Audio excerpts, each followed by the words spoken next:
si tu ne te réveillais pas demain matin? Et si cette nuit était ta dernière nuit sur cette terre, serais-tu prêt à rencontrer Allah? Serais-tu en paix ou rempli de regrets? La mort, ce mot que l'on évite, ce silence qu'on n'ose pas briser. Et pourtant, c'est la seule chose dont nous sommes certains. Tu ne sais pas quand, tu ne sais pas comment, mais tu sais qu'un jour tu devras partir. Et ce jour, mon frère, ma sœur, approche chaque seconde. Peux-tu l'imaginer? Il est 2 heures du matin, la maison dort. Le téléphone est posé, tes enfants dorment, ou tes parents peut-être. Et toi, tu es là, seul dans ton lit. Il y a ce vide dans ta poitrine. Une lourdeur étrange, un souffle un peu plus court que d'habitude. Mais tu te dis, c'est rien, ça ira demain. Mais demain ne viendra pas. Et les gens autour de toi diront, c'est fou, on l'a vu hier, il allait bien. Elle avait l'air en forme. Mais ce qu'ils ne savent pas, c'est qu'Allah t'avait déjà averti. Pas avec une voix ni un message écrit, mais à travers une douleur que tu ignorais, un malaise intérieur que tu faisais taire, une larme sans cause, un rêve étrange, un rappel que tu as écouté ou ignoré. Regarde autour de toi, combien sont partis sans prévenir, combien ont quitté ce monde en silence sans dire au revoir, combien avaient encore des projets, des dettes, des prières manquées, des pardons jamais demandés. La vérité, c'est que la mort n'attend jamais qu'on soit prêt. Elle n'annonce pas l'heure exacte, mais Allah, dans sa miséricorde, envoie des signes, des appels discrets, des frissons dans l'âme, des instants où ton cœur t'appelle à revenir à lui. Aujourd'hui, tu regardes cette vidéo. Est-ce un hasard? Ou est-ce un signe que ton cœur attendait? As-tu déjà ressenti ce moment étrange, comme si ton âme était appelée ailleurs? Partage-le dans les commentaires. Down, ce que tu diras peut réveiller une autre âme. Avant de commencer cette vidéo, n'oubliez pas de liker cette vidéo, car cela nous donne beaucoup de force pour continuer à partager du contenu bénéfique. Et je vous invite à vous abonner à notre chaîne et d'activer la cloche de notification pour rester informé de nos prochaines publications sur la foi islamique. Partagez-la avec vos proches et laissez un commentaire pour me dire ce que vous en pensez. Merci et bonne vidéo. 2. Les signes spirituels. Le prophète Muhammad a dit « Celui à qui Allah veut du bien, il lui donne la compréhension de la religion. » Et dans une autre version, il l'éveille à la conscience. Mais parfois, cette conscience vient juste avant la fin. Et c'est là qu'Allah, dans sa sagesse parfaite, commence à envoyer des signes invisibles aux yeux des gens, mais puissants pour l'âme. Tu vois, certaines personnes ressentent, quelques jours avant leur mort, une fatigue inhabituelle, mais pas simplement physique. C'est comme une lourdeur intérieure, comme si leur cœur portait quelque chose de plus grand. D'autres ressentent un besoin soudain de se retirer, de s'éloigner du bruit, des conflits, du monde. Et puis il y a ceux qui, sans explication logique, commencent à revenir à Allah. Ils reprennent la prière qu'ils avaient délaissée. Ils se lèvent en larmes pour le Fajr, alors qu'ils n'avaient jamais prié. Ils regardent le ciel, ils demandent pardon. Encore et encore, ils disent « Je ne sais pas pourquoi, mais j'ai besoin de me purifier ». Ce sont des âmes qu'Allah prépare. Tu sais, il y a même des gens qui font des rêves récurrents, des visages qu'ils ne connaissent pas, des lumières intenses, ou le sentiment d'être appelés. Ils se lèvent tristes le matin avec le cœur qui bat, sans savoir pourquoi. Et puis il y a ce sentiment étrange, un détachement de la vie. Les choses qui les passionnaient hier ne les intéressent plus. Un calme intérieur s'installe. Ou parfois, une angoisse inexpliquée, car l'âme sait, elle sent. Et elle commence doucement à se préparer pour le voyage. Petite histoire réelle.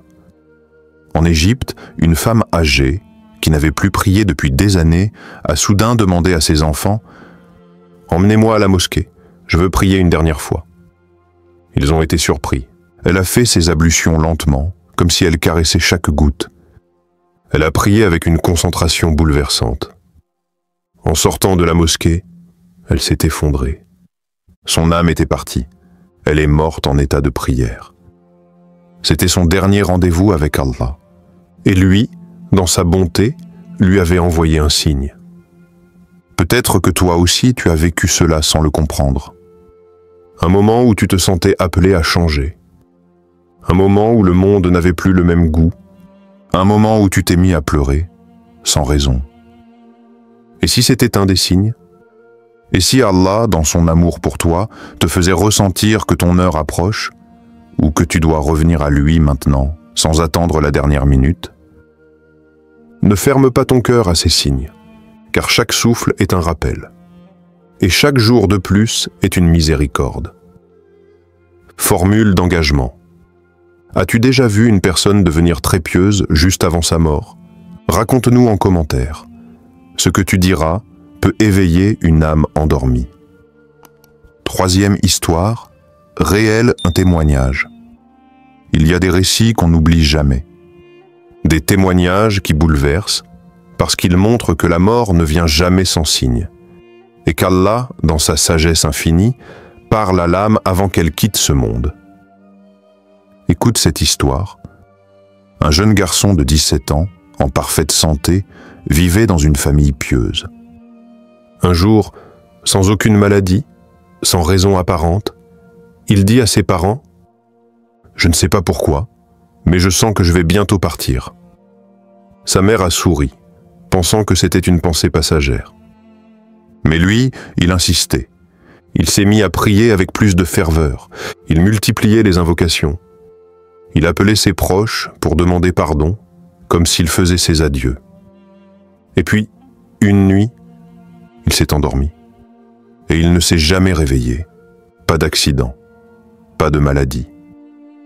Son âme avait simplement été rappelée. Ses parents, bouleversés, ont compris que leur fils avait ressenti quelque chose. Un souffle venu d'ailleurs. Un signe que seule l'âme peut percevoir. Et puis il y a ce jeune homme dans la trentaine qui menait une vie éloignée d'Allah. Soirée, alcool, mensonges, négligence totale de la prière. Mais un jour, il a eu un déclic brutal. Sans qu'on sache pourquoi, il est allé voir sa mère en larmes. « Maman, j'ai détruit ma vie. Mais je veux changer avant qu'il ne soit trop tard. » Il s'est enfermé dans sa chambre pendant 2 jours. Il a pleuré. Il a prié. Il a effacé tous ses comptes sociaux, s'est excusé auprès de ceux qui l'avaient blessé. Et le 3e jour, alors qu'il sortait acheter du pain, il a été percuté de plein fouet par une voiture. Mort sur le coup. Mais dans son cœur, il avait déjà commencé le chemin du retour vers Allah. Peut-être qu'Allah lui a permis de faire tauba juste à temps. Peut-être que son réveil soudain était un signe d'amour avant le départ. Et ce ne sont pas des histoires rares.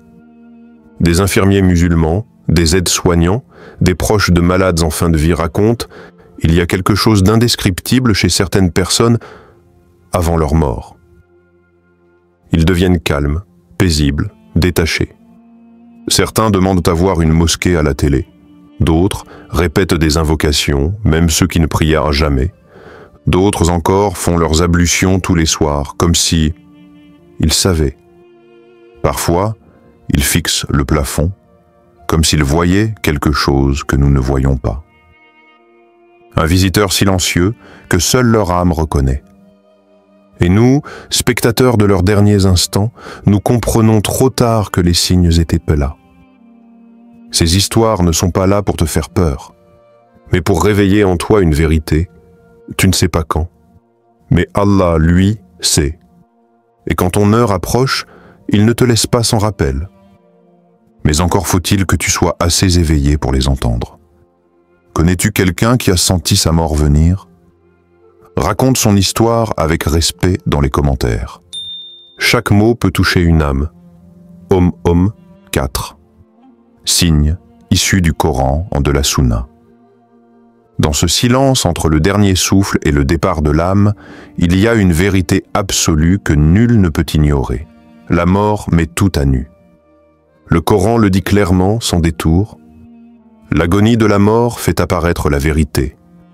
Voilà ce que tu cherchais à fuir. Sourate Kahf, verset 19. Il y a une lucidité qui s'installe. Des instants où même les cœurs les plus éloignés sentent qu'il est trop tard pour fuir.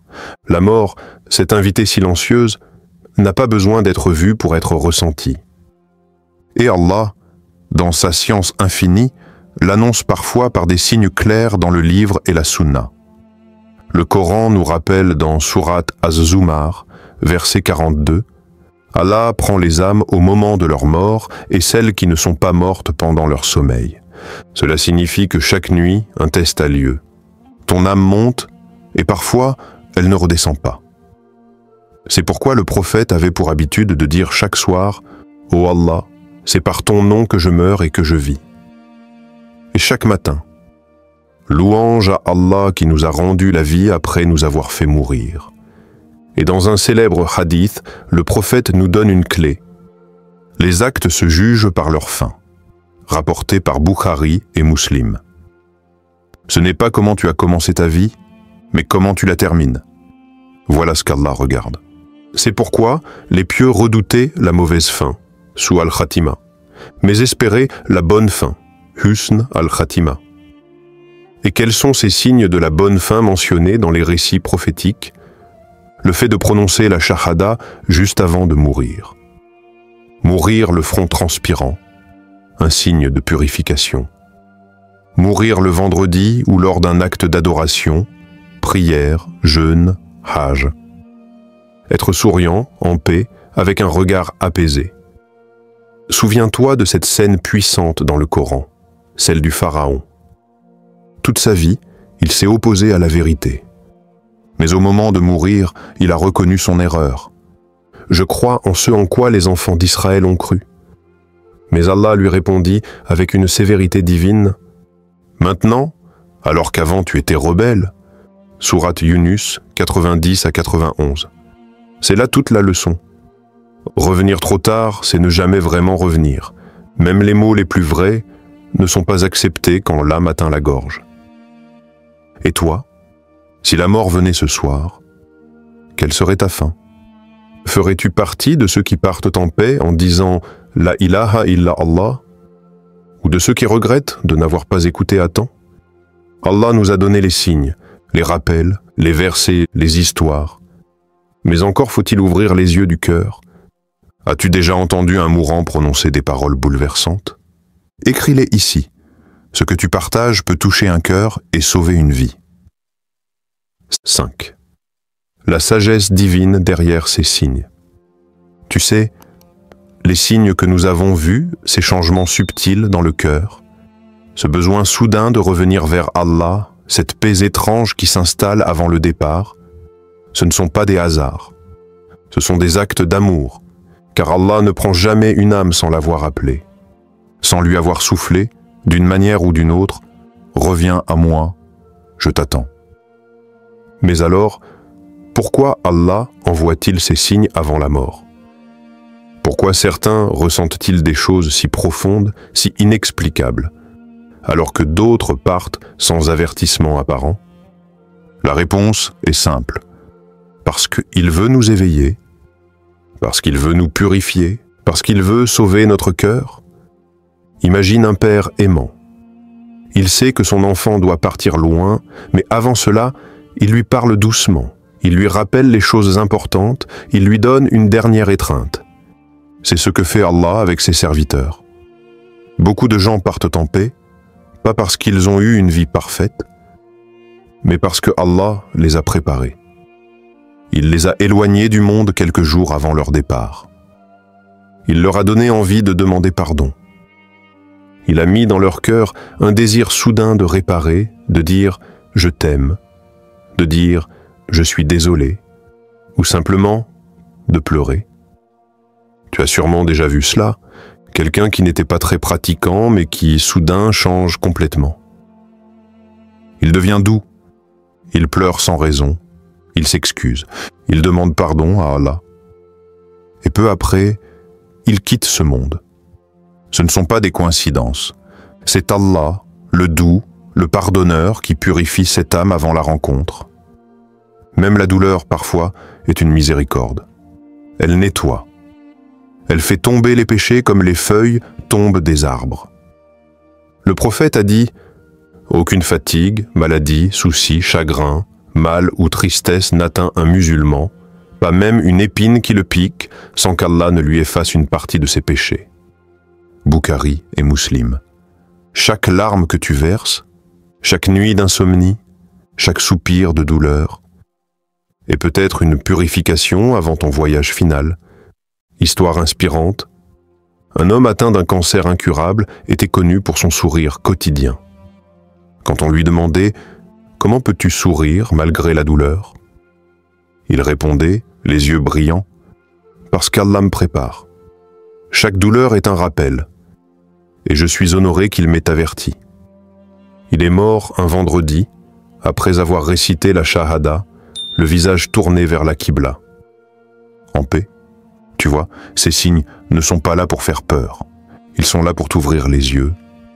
Ils sont là pour que tu ne partes pas les mains vides.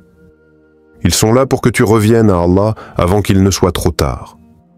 Ces signes sont-ils pour toi des peurs ou des cadeaux? Dis-le avec sincérité dans les commentaires. 6e appel à la réflexion et à l'action. Et si Allah t'envoyait un signe aujourd'hui?